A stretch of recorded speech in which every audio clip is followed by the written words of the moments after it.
Hello, my bookish friends. Welcome back. I am Elizabeth. This is Reading Riley, and today I'm going to tell you about the 23 books that I have read and rated 5 stars so far this year. I have to give credit for this idea, this concept, to Baker Reads. He is over on TikTok and on Instagram. I don't believe he has a YouTube, but I will link him down below.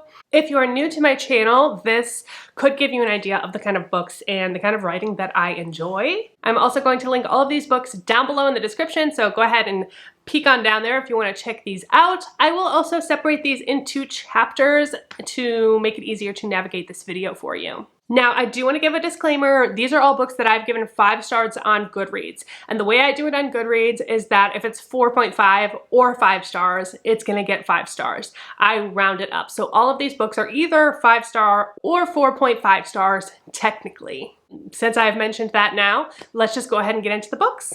The very first book that I read this year, I gave 5 stars to, and it's not my typical genre, but this is one of my very favorite authors, and that is Matt Haig, and this is The Comfort Book.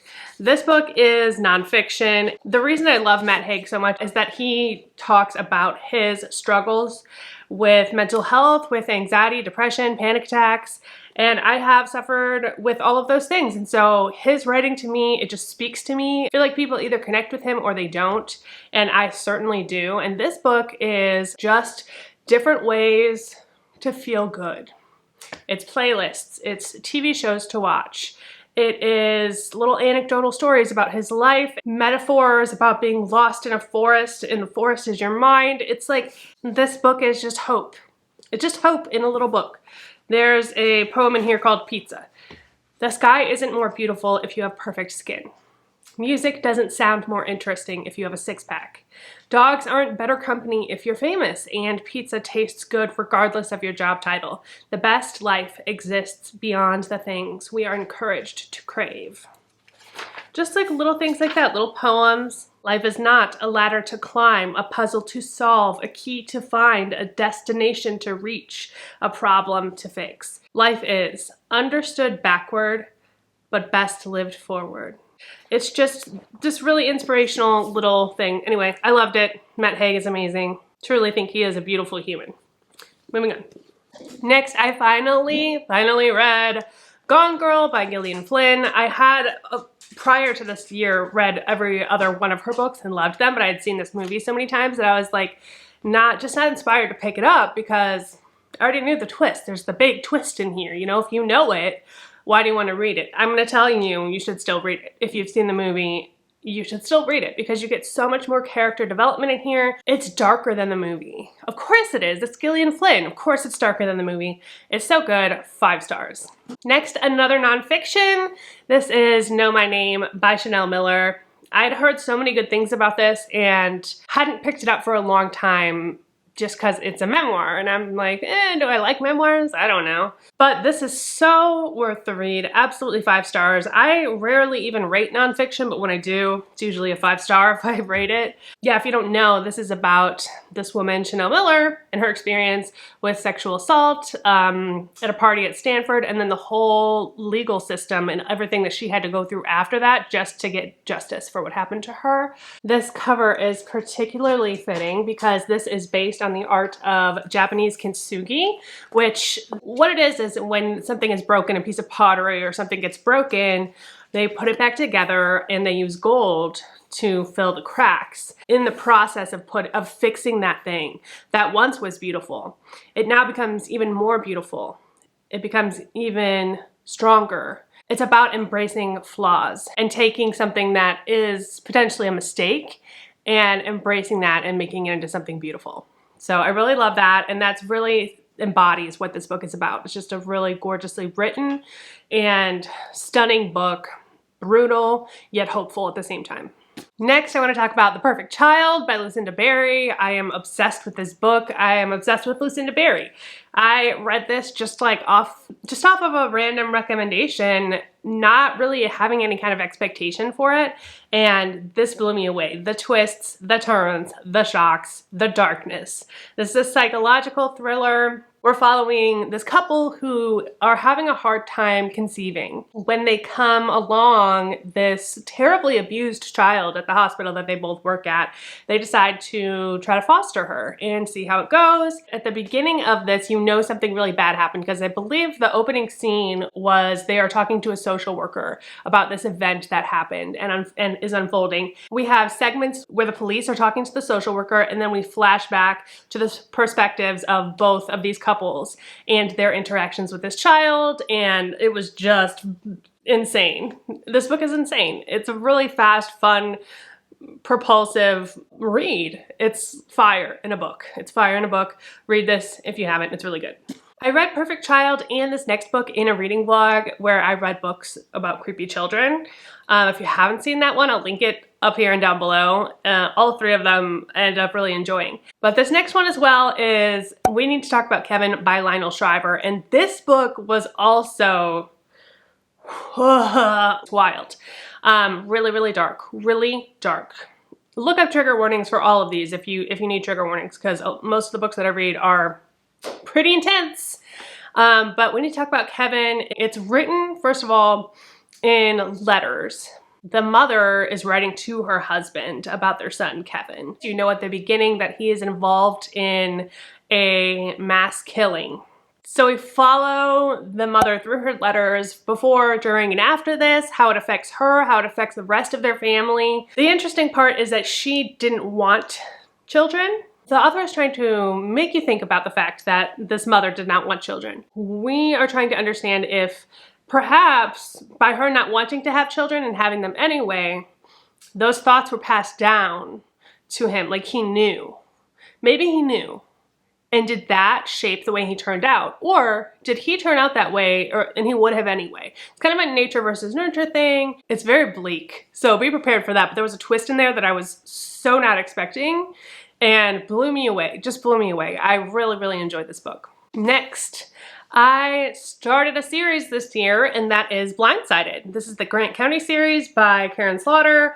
This book is incredible. Karin Slaughter is incredible. This is kind of a detective crime thriller. We're following Sarah Linton, and she is this southern, small town child doctor, but also mortician. What do you call a child doctor? Why can't I think of that word right now? But anyway, Sarah is involved with Jeffrey, who is the head detective in this town. And then we also follow Lena, who is a deputy. This book in particular, it's wild. It's a ride.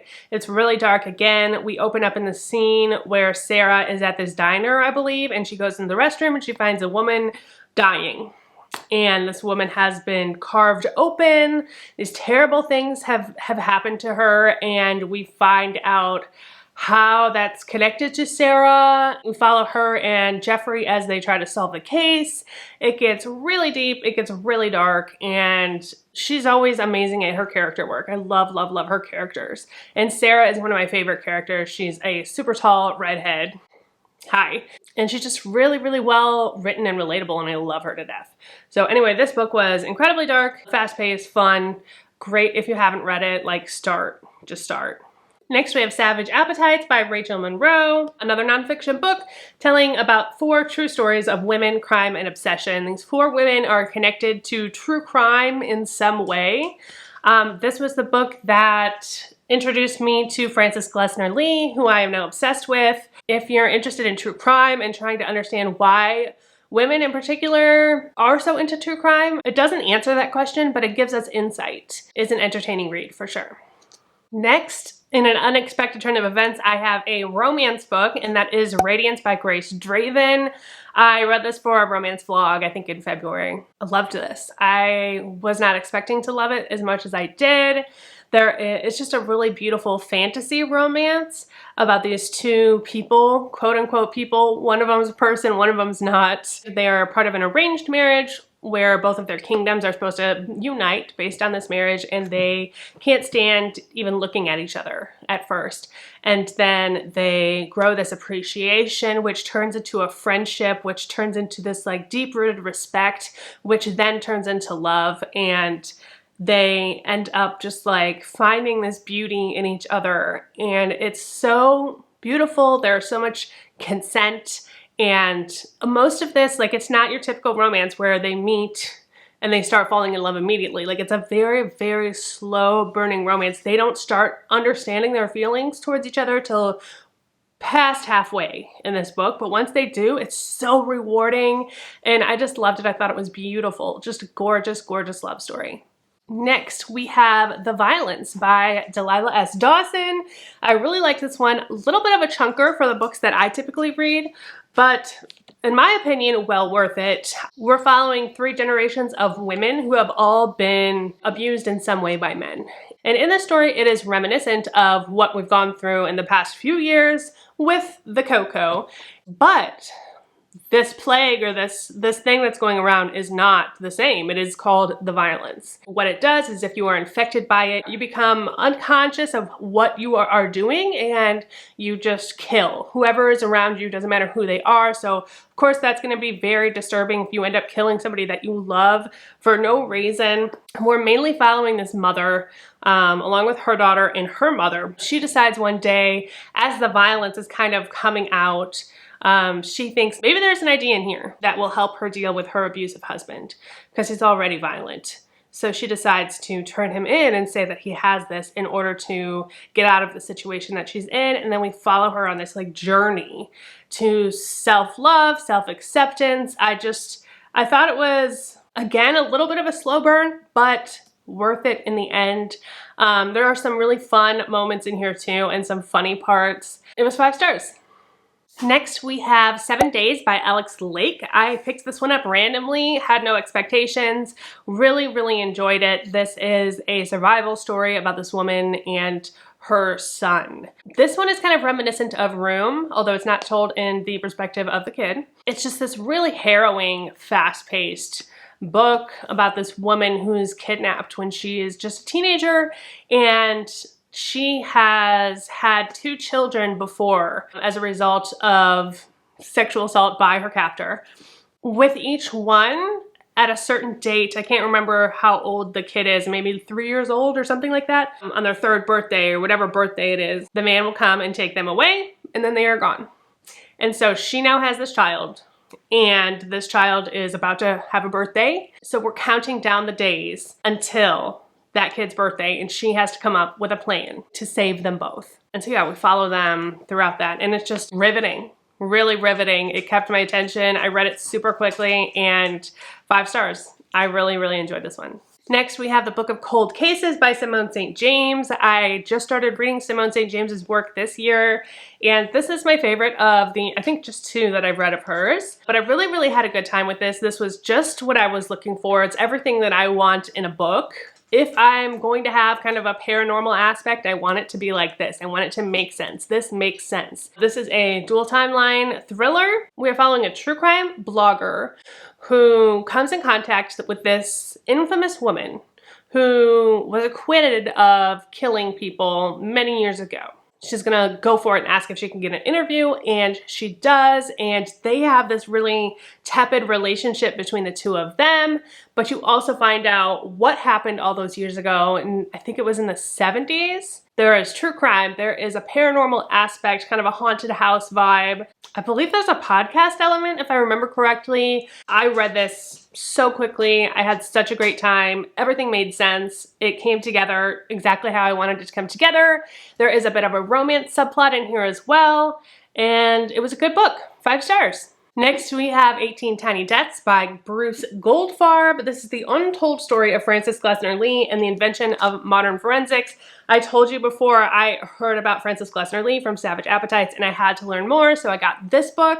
She is a hero, an unsung hero. She was a debutante growing up in the early just right at the turn of the century. I think 1920s maybe, she was growing up. She was just not like other girls. Like, she wanted to go to school. Her parents didn't want her to. They wanted her to focus on getting a husband. And so she tried that, but it just didn't work out for her. She ended up getting really, really, really deep into forensics. And it wasn't even called forensics. Like, she is the reason it's called forensics, or part of the reason anyway. She donated a whole bunch of money to Harvard so that they could start a program for people to learn about pathology. She made these little tiny dioramas where she would recreate these little crime scenes in order to help police hone their eye when they walk into a crime scene. Since it's so tiny, if they could pick out the little things in these dioramas, then if they walk into an actual scene, they should be in pretty good shape and be able to pick out what's important and what's not important. I also have a video where we look through a lot of her little dioramas, and I'll link that above and below too if you're interested, and try to play detective and figure out what it is. There are no answers. I mean, there are, but I think only one person knows what actually happened in the crime scene, because it would just defeat the point if anyone ever knew. So it's not about getting answers, but it's about just looking at that and figuring out what you see, being observant.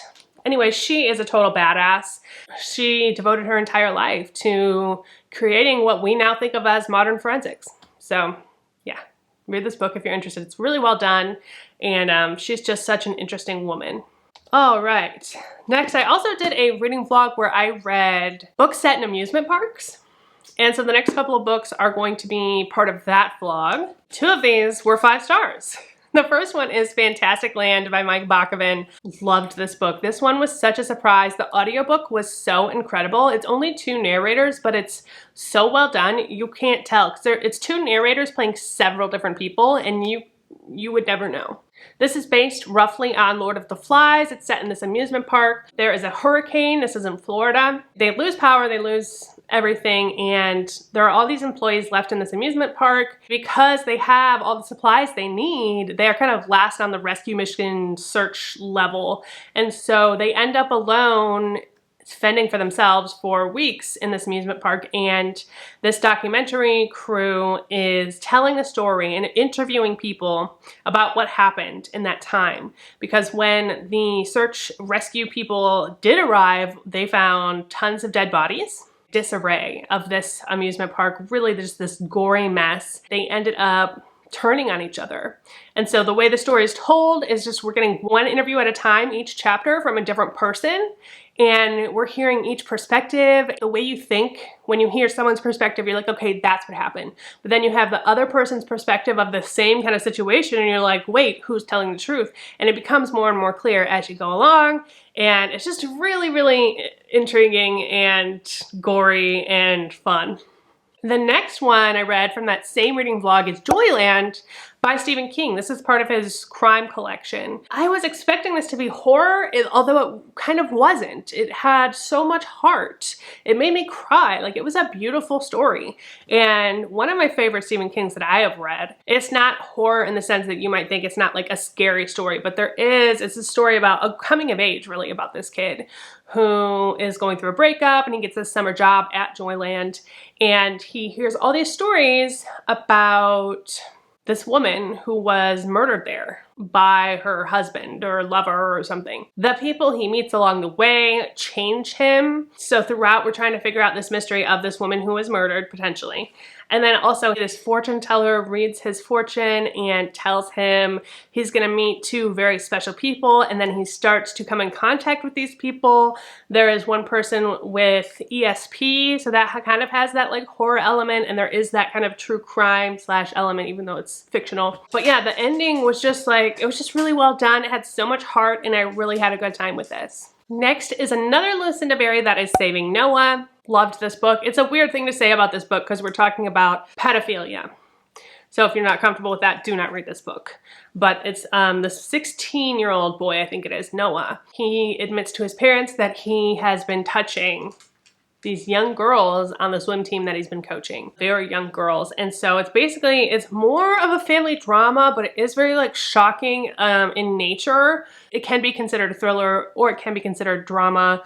It's probably somewhere in between those two, but we're really following the perspective of Noah and the perspective of his mother as they go through this, figure out what to do next. Is he gonna go to jail? Can they get him help? Why is this happening? And there is a twist in there that really got me at the end. So if you're okay reading this kind of content, then give it a try if you haven't. It's very shocking and it's very dark. It's Lucinda Berry. It's what I come to expect from her. And yeah, it was a really good book. All right, next on the list we have A Certain Hunger by Chelsea G. Summers.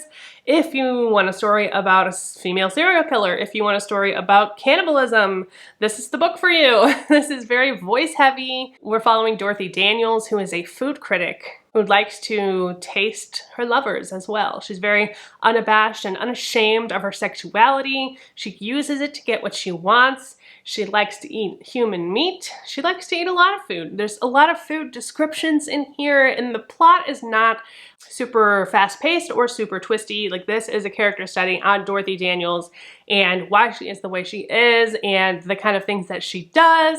This is a good for her book. If you want a good for her book, read this one. It's really interesting. It's fascinating. Dorothy Daniels is a badass. I'm obsessed with it. Read this book. Next, we have The Book of Two Ways by Jodi Picoult. I had never read a Jodi Picoult before, and I was doing a reading vlog for books that have like dual timelines, and this one popped up, and so I just started reading it, and I was really shocked how much I loved this one. It's very cerebral. There's a lot of just like really interesting stuff about Egyptian folklore and about space-time continuum and multiple universes and things of that nature, but we're following this woman. She's on this plane and it almost crashes, but it doesn't. And in that moment, she's like, oh my God. She didn't think of her husband. She thought of this other man who she could have had something with. And so we're following both timelines, one where she was still with this guy and one where she is in her, just living her normal life after that plane. And there's a lot about like Schrodinger's cat. It's just like full of heart, and the writing is super gorgeous, but it's also, like I said, really cerebral. So I thought this book was stunning. I'm a little scared to read other Jodi Picoult books based on the like feedback I've gotten, but this one, 5 out of 5. 100% loved it. Next, we have The Island by Adrian McKintey. This is the author of The Chain, which I have not read yet, but I was influenced to read this by Ashley from Ashley's Little Library and had a really good time with this. This is a fast-paced survival thriller set in Australia about this family who gets stuck on this island with a bunch of like wild people. This like Texas Chainsaw-esque family live on this island and are completely lawless. When this family pisses them off, they have to try to survive. And it was fast-paced and fun. It's a popcorn thriller. It was just a good time with high stakes. The next book that I want to talk about is The Sea of Tranquility by Emily St. John Mandel. I really loved this book. I finished it and then I immediately started it over and read it again. It's super short. I still don't fully understand it, but I feel like this is one of those books that I can read over and over again and get more from it every single time. It's following a bunch of different people throughout time and space. So we have all these different perspectives. It's very futuristic. There's a panorama happening. They're all connected in some way. There is something that they all experience that we're not sure if it's paranormal or if it's not, but there's this kind of mystery going throughout as we try to understand and figure that out as the reader. Smart, entertaining. It's got that kind of speculative aspect. It all comes together in the most profound way, which I really, really enjoyed. Highly recommend this one. If you like sci-fi, definitely recommend this one. 5 stars. Next, I read the arc of this and it comes out soon. I actually got a copy from Book of the Month. It is not here yet. Book of the Month needs to pick up the pace here, pick up the pace. But anyway, that is Daisy Darker by Alice Feeney. I think everyone's gonna love this book. I've only heard good reviews and I freaking loved it. This is a Agatha Christie-esque thriller. I don't know if I would call it a mystery or a thriller because it kind of is set up like a mystery, but it is thrilling. And there's a twist in there that is more thriller than mystery. Anyway, I loved it. I think it's probably my favorite Alice Feeney at this point. We're following the Darker family. It's a closed circle mystery where people start dying one by one. We try to figure out who's killing them, etc. Most of the time, when we do this one by one mystery, Agatha Christie-esque thing, I do not like how it ends up. This one was original. It did that, but it also did its own thing. This is how we build on classics like And Then There Were None. We do it like this. Alice Feeney did a great job with it. The atmosphere is incredible. The story was great. The twist was amazing. Read this book. So good. One of the favorites of the year for sure. And then more recently, I read Still Missing by Chevy Stevens. This was my first Chevy Stevens. I really ended up enjoying this one. This, again, is kind of a survival story. We're following a woman who's abducted, learning about her story as we go. Although the difference, this is not like your typical survival story.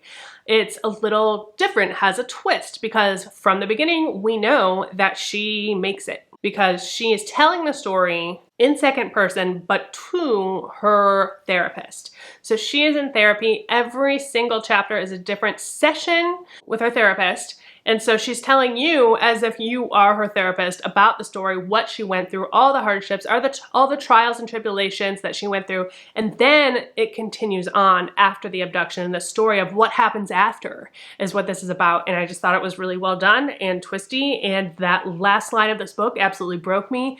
I thought it was incredible. The audio narrator was fantastic. 5 stars.